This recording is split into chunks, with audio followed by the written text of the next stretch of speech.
You would think. You would think I was in. I said, yeah. Dr. Valesky. I just wanted to take the opportunity to all the principals and all the assistant principals who aren't here tonight. When I was interviewed for this job, the board member to my left mentioned that the principals were mayors of their buildings. And that's really what you are. And I've watched you operate in your buildings. I've watched you transform buildings you've inherited. And I'm extremely proud to work with you. And just thank you for what you do. On that note, we have a presentation.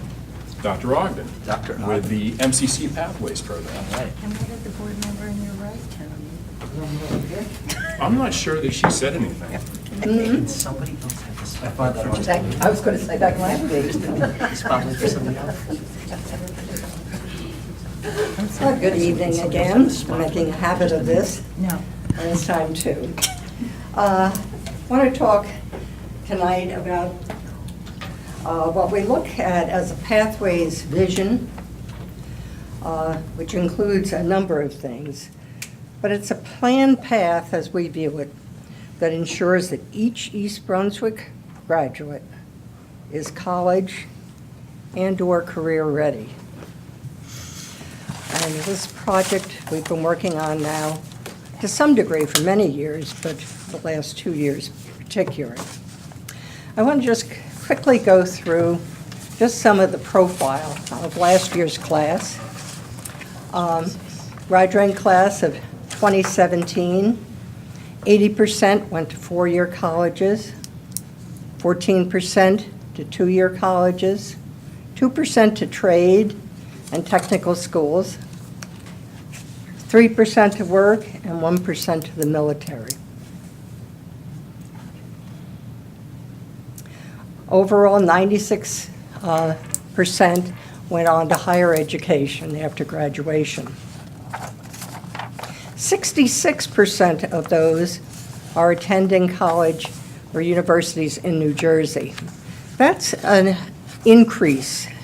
Going back even 7, 8 years, it was closer to 51% out of state, 49% in state. So that's a trend that we're seeing, and there are probably some good reasons for that.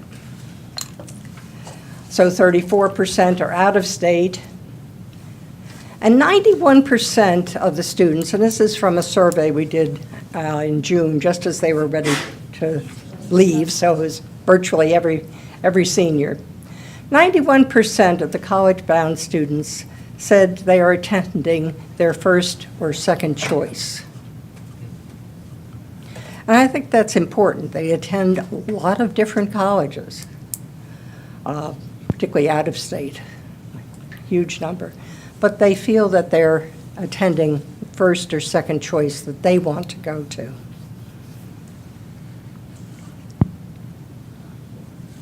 90% of those that are going to two-year colleges are going to Middlesex County College. And in numbers, that's almost 100 students of the graduating class. 41% of students attending four-year colleges are going to Rutgers. So our students are staying close.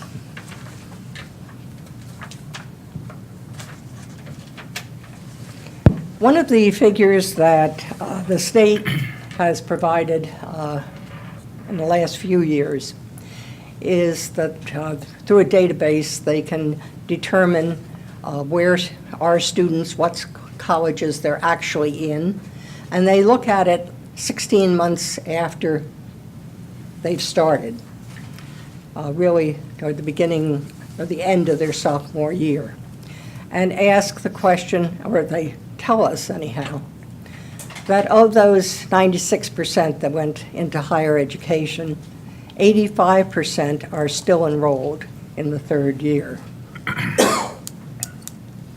That's an incredibly high figure. As a matter of fact, the state has stopped reporting it on the report card because there were so many complaints from good districts that claimed that the figures must be wrong. because typically they were lucky if they were getting 60 or 70%, even the best schools, that as many as 85% are still in college going into the third year. That does mean that 15% that started are no longer in college. A few of those have received an associate degree and have ended their education there. And others, we don't know why they left.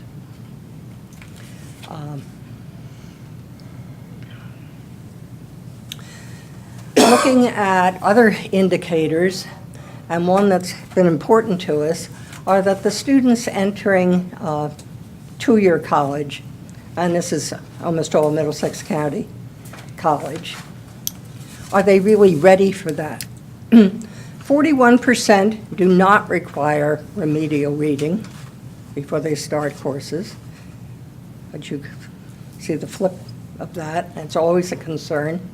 90% do not require remedial writing, and we've always had a reputation for teaching writing in this district and how well the students are doing. And 87% do not require remedial algebra. But part of the planned path that we're looking at this year, for the first time, with an agreement with Middlesex County, because students have to take the AccuPlacer and pass it in order not to take remedial courses, we have an agreement that students in senior math, which is where our at-risk students are, who earn a C in the course taught by our teachers, or get better than that, are exempt from the AccuPlacer and taking remedial classes, and will go ahead and start immediately in the program at the college. It's very important. Students that have to take remedial classes, and this is all community colleges across the country, typically 90% of them do not graduate. Are these all East Brunswick students that we're reporting on here? Yes. 'Cause I And kinda these feel like figures are some- much better I know, than. but I kind of feel like the 41% do not require remedial reading. That means that close to 60% do. And this is something That 12. doesn't sound like a great result, It's not what we would like. especially when we're seeing 90% and Right. 87% in the other areas. 12th grade English program, we work really hard on this issue. Students take the AccuPlacer at least twice during that course. And this is better than it was, and is far better than other high schools in the county. Has the AccuPlacer test been updated? Not since 1972. Okay, that answers that. And what would be the reason why it wouldn't be updated to reflect current curricular? We've also been working on that for at least 10 years. It's a College Board test, and supposedly Park substitutes for it. The PSAT should substitute for it, but so far the colleges haven't done that. This is a test that's given in the four-year colleges as well. Mm-hmm. But when we did a study of like Rutgers, all of our students going to Rutgers, we haven't done that on a regular basis. Not easy to get the data. 100% of our students did not need remediation in anything. 3% planned to work and are looking for a job. And while this is a small group, the vision is that through agreements with technical and trade schools and non-college bound students, we'll eventually have more options for career preparation, looking at the vocational school, what kind of agreements there. But the certificate programs, Middlesex County offers something like 75 certificates that really allow you to do something with that. And that certificate is much more valuable in terms of a career than it is taking, let's say, 2 years of college, and if you don't graduate with a degree. As a matter of fact, studies have shown that's more valuable. It's like an associate degree is more valuable than having 3.5 years of college, which doesn't do anything for you more than a high school diploma. Okay, and moving into the College Pathways Program, which affects potentially that 96% that are going on to college. This is the partnership we have with Middlesex County College. And this is the second full year of this when we really expanded this program. Students become college ready at different stages in their high school career. Some, and a few aren't ready even at the end of when they graduate, if we count those students that have to take remedial classes. It's a very small number. Some are ready in their senior year for college. PSAT shows that in 10th grade, many of our juniors are college ready. And some students in their sophomore year are ready for at least some college. Dr. Ogden, that's just based on, I guess, English and math scores, right? You're talking about PSAT? On the PSAT, It doesn't take into account other things like socially ready or other courses that they might, science, social studies, and all the other things, electives. No. It's just those components. just for the testing, Right. but that isn't true of the program. It's interesting that you bring up the testing because to me, when I read ahead in the slide, the college ready aspect, I was wondering how much of that, Evelyn, had to do with the pressure on kids. Back in the day, you didn't have to declare a major until your junior year. Now, In college, yeah. Now, in college. Now, when you apply to a college, you have to declare a major. So that puts a sort of pressure on our high school kids that. I don't know how much pressure that specific. Well, that's what I was going to ask you. Do you feel that affects the stress or college readiness at all, the fact that they must declare that major upon the application? No, I don't think particularly. It may be an opportunity, certainly to think about it. And we still have, the last study that we looked at that, something like 37% of the students, once they're in college, change their major. And that's been pretty consistent for years. Well, that's good to know. So regardless of whether they select something or didn't in the past, it didn't seem to make any difference. Most students had an idea what they were going to do. But that isn't, we don't use tests in terms of this. We're just looking at the fact that, we have 100 students that are taking algebra honors in 7th grade. Are they ready for college math before their senior year? Sure.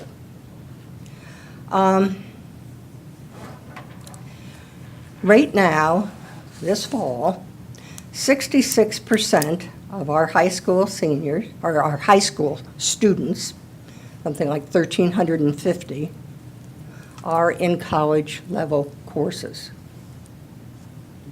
Those are unique students. How do you get into those courses? In some cases, it's purely an elective, like the Holocaust. In others, like honors calculus, you have to be judged ready for that. And it's not so much, it's not your PSAT scores, it's how well you've done in the preceding course.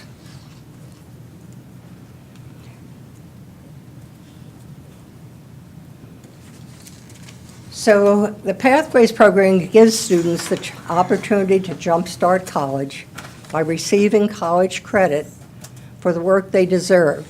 They're in these courses anyway. And as I said, last year we had 472 students at the high school who earned over 3,330 college credits, with the estimated value to parents and to students of $1.2 million in tuition. 46 of those students earned more than a semester of college.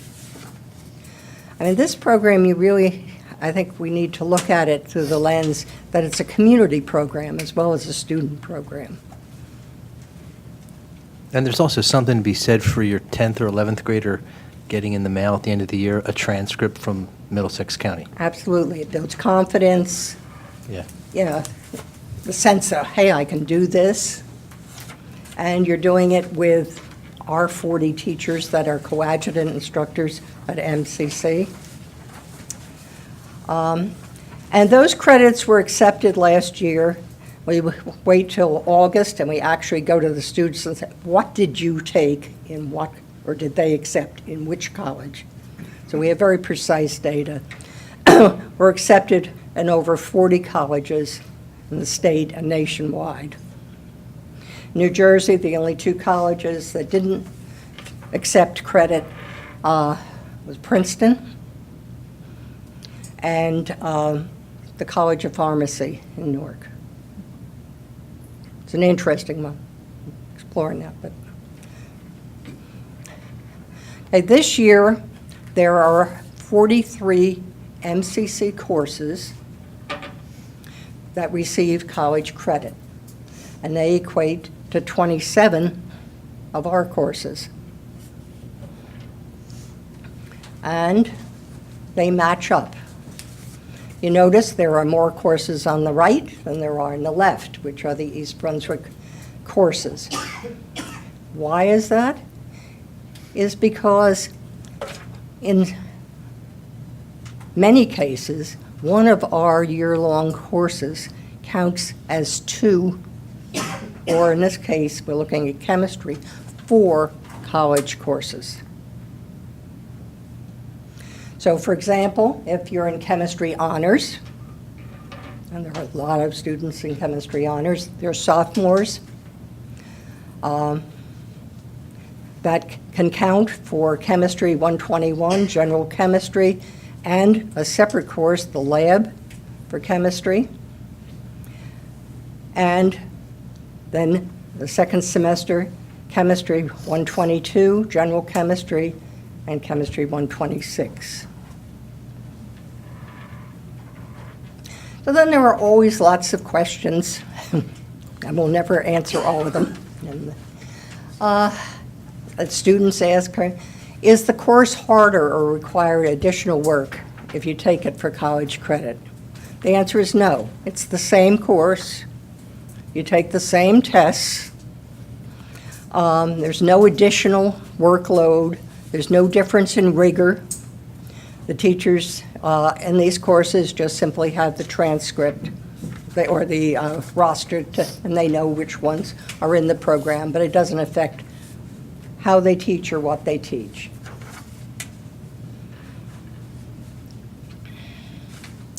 What does it mean to take a dual credit course? You receive a high school transcript, and if you take it for tuition, you'd get a college transcript. So the high school transcript, for example, for AP Biology, which is a 2-sequence course, the high school transcript shows that they took AP Bio. However, and without taking the AP test, which they can do too, if they pay the tuition, that counts as 2 separate courses, Biology 121 and Biology 122 at the college level.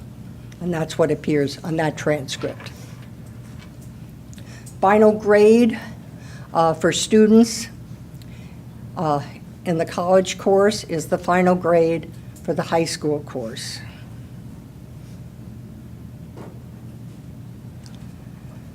Will they accept?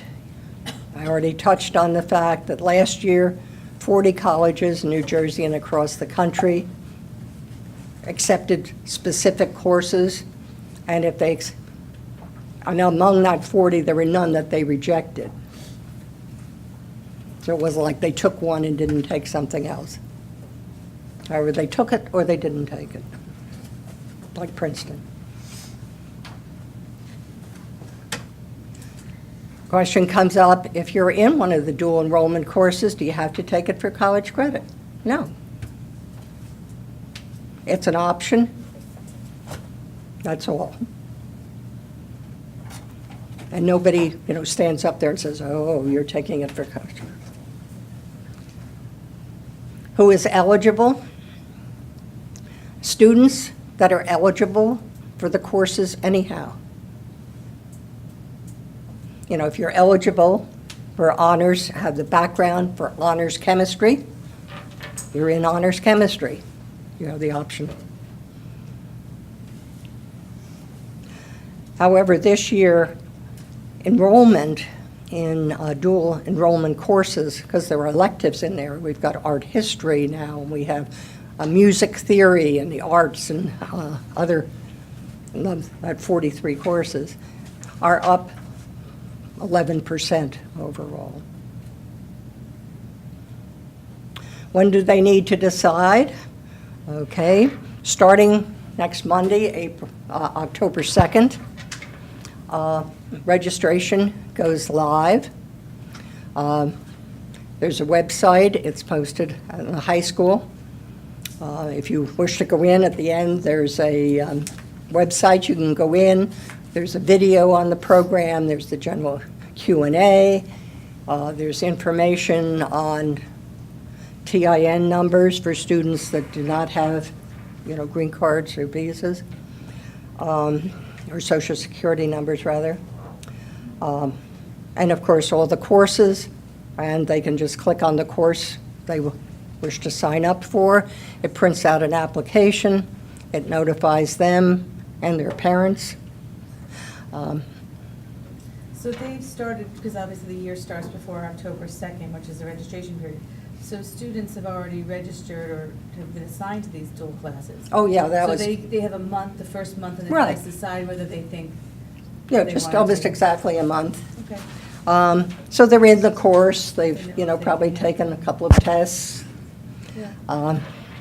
One thing I think we have to remember too is, this could be a plus, if an undergrad decides they want to go to graduate school and needs to collect all their grades from undergrad, I'm going to assume that these grades will be part of that composite picture. Oh, sure. So, and if you do well in them, Right. that will bolster your undergrad record generally. Absolutely. All right, and I'm going to talk about the associate option, one way or the other. The registration process, it's online, it's very simple. It prints, we have our own system for printing out the applications. They have to attach a check to each, separate check for each course. Just the way it is. The cost of it is $200 for a 3 or 4 credit course.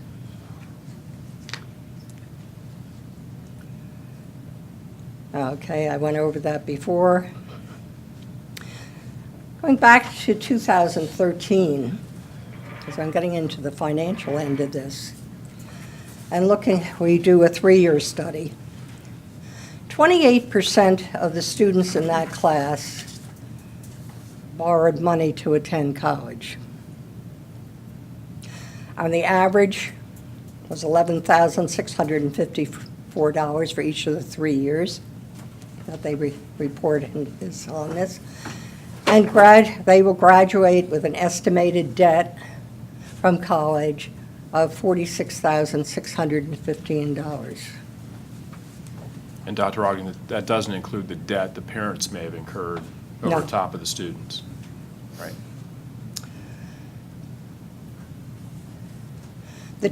In the class of 2017, the two most common reasons students gave for selecting their college was the academic reputation. I'm proud of our students for that. It wasn't, the party scene or what have you. But the second was reasonable cost. And there's a difference here. It was 28% borrowed to attend college. This year's class, 40% borrowed to attend their freshman year. And probably 10 years ago, we were looking at a free and reduced lunch of like 6-7%.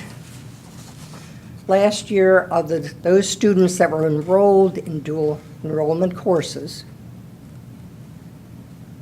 and took them for credit, 23% were on free and reduced lunch. There's sort of, sometimes in the back of people's mind, well, those high flyers, they don't, they totally have the support and what have you. It's not the case. So, is it a good deal? Rutgers is over $1,000 for a 3-credit course, plus extensive fees and cost of books. Even Middlesex, which is much less, is $427.50 for a 3-credit course. The dual enrollment program, it's $200, and there are no additional costs for a 3 or 4 credit course.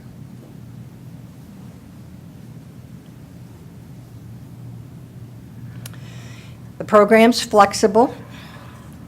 Some students, even eligible ones, will take 3 credits. Some will take 15 credits, which is equal to a college semester. Some may take 30 credits, not hard to do. And some may actually complete an associate degree in the next couple of years at the same time they graduate from high school.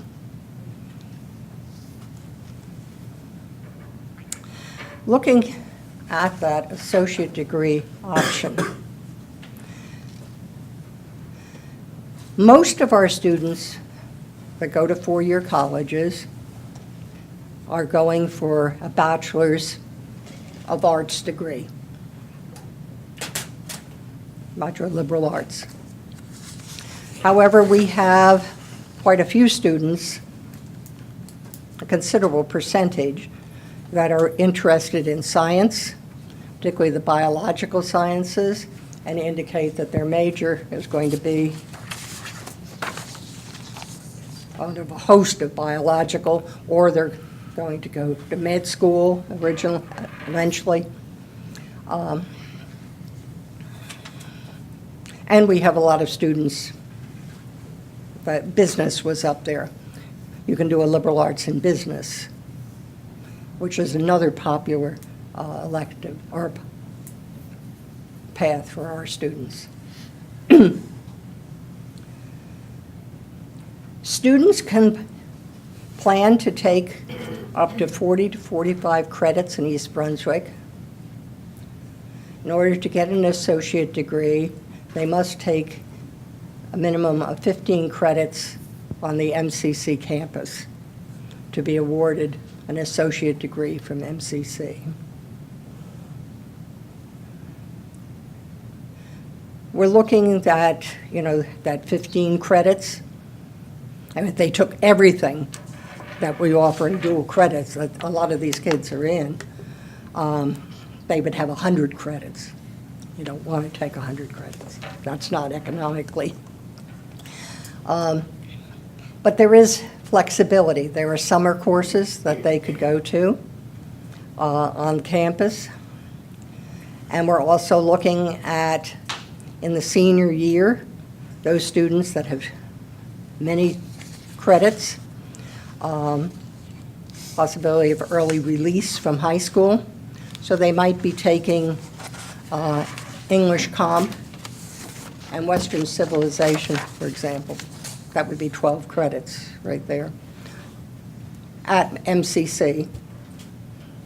And meeting their physical education elective, they're taking golf or any of the many courses they offer in that area.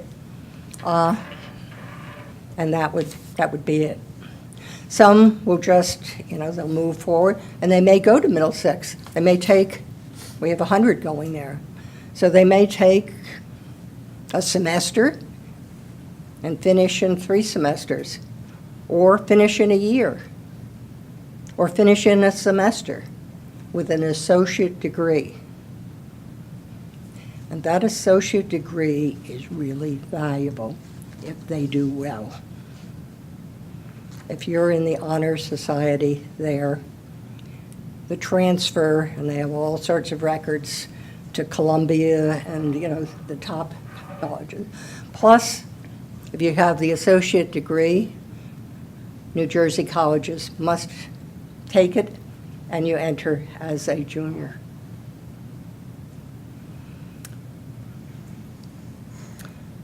Okay, and then just looking at, most are looking at a Bachelor's of Arts degree. That covers almost every major business and lots of other things. And this just shows, on the left are the Middlesex requirements for this degree. And I don't expect you to be able to read these, but it's a visual sensation. This shows sophomore, junior, and senior year, and the courses you could be taking. That virtually fills in all those blanks. They have a specific agreement with Rutgers called the Biology Transfer Associate of Science degree. And of course, this could be interesting to a lot of our students that are planning on going to Rutgers. And again, the courses that are in the program align with that. So they can easily take 24 credits in science, which is the bulk of this degree. And then they have to take the English and, the math. But those are the courses that are the same.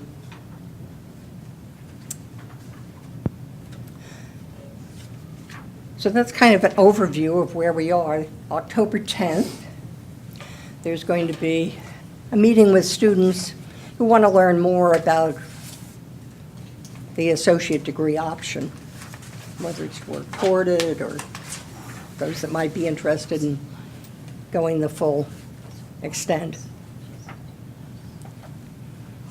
And if any of you are interested in any more, and Dr. Vanilla will be blasting out to the students, all this information is on the high school web, all the application, everything. If you just go to either to the high school webpage, it's right there, or if you go to this web address, it will connect you directly to all the resources that go with it. Thank Dr. Ogden. Any questions for Dr. Ogden? Mrs. Chu. Yeah, just a comment and a thought to share as far as, one thing I worry about is that, kids that graduate with this and then they graduate a couple of years early from college, are they mature enough and ready for the workforce? So one thing I would throw out there, though, as an option for students as you're talking to them about what you can do with this, both of my kids went to a co-op program, which is 4 or 5 years, but they did 5 years. And in the middle 3 years, they work 6 months, they go to school 6 months. So I'm thinking about with this is that those kids they don't have to rush out of college. They can go to a semester of college, work half a year as a co-op. So the expectation is, as you're not, a degreed full-time employee, the expectations are different, and it lets them mature a little bit. So that might be something we put out there to students as ideas to think about. I think, kids could take advantage of that if they're that much ahead in timing. And there are more and more 5 and 6 year programs. Not takes 5 or 6 years to get through, but they're 5 or 6 year programs. And then the other thing that the kids could do is then, if, for kids that just don't want to rush out to the workforce, is then work on their masters, and then they're graduating at the same age with a dual, masters and bachelors. So I think there's all kinds of things you can do with this, because I think the scary thing to me when I thought about this at first is, okay, so the kid graduates at 19, and then they're going to go to work in a corporation or try to become a teacher. Are they ready? But I think there are other things that they can do if they feel like they don't want to rush out into the workforce. And then there are those that need to rush out in the workforce. And I know for myself, And they do that I at rushed 17 my or way 18. through college because I couldn't afford to go. So, I finished in 3.5 years because I needed to go to work. And so it really gives a lot of flexibility to people who, whether you need this economically or not, you can do things with it that, with that time and really build on the experience. We have a student at Middlesex, in that class of 17, who is a really top-flight student, and her plan is to be a doctor. So she's looking at You save money a 'cause long it's so expensive. Yeah. number of years, and getting that associate Yeah. degree, Helps a lot. which, Save a if lot she of money. does well, which she probably will, Yeah. really opens up the So I think this scholarship really- opportunities for the When I rest of it. first started thinking about this, I thought it was a little scary. But then when I started to think about what you can do with it, doesn't mean you have to rush out, No. And that's what I think is so powerful about this. And one of the things, too, that is so powerful about this is you could go on, if you were that student that wanted to get their associate's degree, you could, within that 4-year window, have your master's degree or be close to finishing your master's degree. That puts you ahead of the competition in the Absolutely. job search. Absolutely. With the same group of students that are coming out of college. So that provides an option for students too. Yeah. More So than there's- 50% of our graduates and that are in college now Yeah. expect to get a graduate degree. So I think if these are Masters things we or can just, more. offer the ideas to the parents and the students so they see the different paths they can take, that it doesn't mean rushing out of school and going to work at 19. There's a lot more they I can do think with it. Suzanne is bringing up some excellent points, because I had the same concerns. Initially, right? Yeah, And then initially. I started to. And I think that, just like we were talking before when, about principals, Lori brought up, there's so many aspects to the educational experience. There's the academic experience, there's a social emotional one, and the social emotional part that the kids learn by being on their own for the traditional 4 years. But Evelyn also mentioned something that I think is becoming more and more part of the college landscape. It's not that traditional 4-year program, whether it's 2 years community, 2 years at a 4. There's a 5 and 6-year program where you come out undergraduate with a law degree, or undergraduate, Pharmacy. right, Medical, too. physician Yeah, assistant. Medical, you can do a 6-year Yeah. undergrad med program. So, yeah, so I think what we're seeing is a move away from that 4-year traditional path, but I think that what Susanna said And about. teaching. Yeah, but our guidance now a staff 5-year. stressing. Yeah, need to help parents Right. to see those options. Right, our These are guidance options I didn't quite stressing, understand yeah. when my kids were, but, we had the college credit courses. It helped them a lot, well, it helped me a lot financially. But I think this is so much more powerful because you can go so much further. And they're in a whole variety of things. When your children were, it was pretty much, we had English and we had math and we had science elective. And Yeah. that was it. And at the time, And I that's sent, typically what the other both of my high kids schools took a have. summer class at MCC and got the credit for that. So that was Right. kind of outside of this program, but it's basically, now you've memorialized that process. Right. Evelyn, you mentioned about the 3 top majors were the business, the liberal arts, and science, particularly the biology-related. And I saw presented in here the opportunity for a Bachelor of Arts degree program through Middlesex and their, Well, their associate degree. and the biology transfer, are they thinking along the lines of developing the same thing for the business majors? Yeah, we have that now. Okay, If you look at the requirements, there are like, I don't know, 25 liberal arts degree, associate degrees at Middlesex. The one that's in here is the liberal arts. If you're interested in business, liberal arts in business, I think it's one course different okay. than the ones that are there, and we have that course. And that's true of the fine arts. You know, we have students that are interested in design and English and humanities. Those are all liberal arts degrees. Pre-law. It's a program with no downside. All right. I want to thank Dr. Ogden for all of her work in this over the last 2 years. She's really spearheaded this program, and we took it from an idea and to what you see today. So I think she deserves a lot of credit for that. Thank you, Evelyn.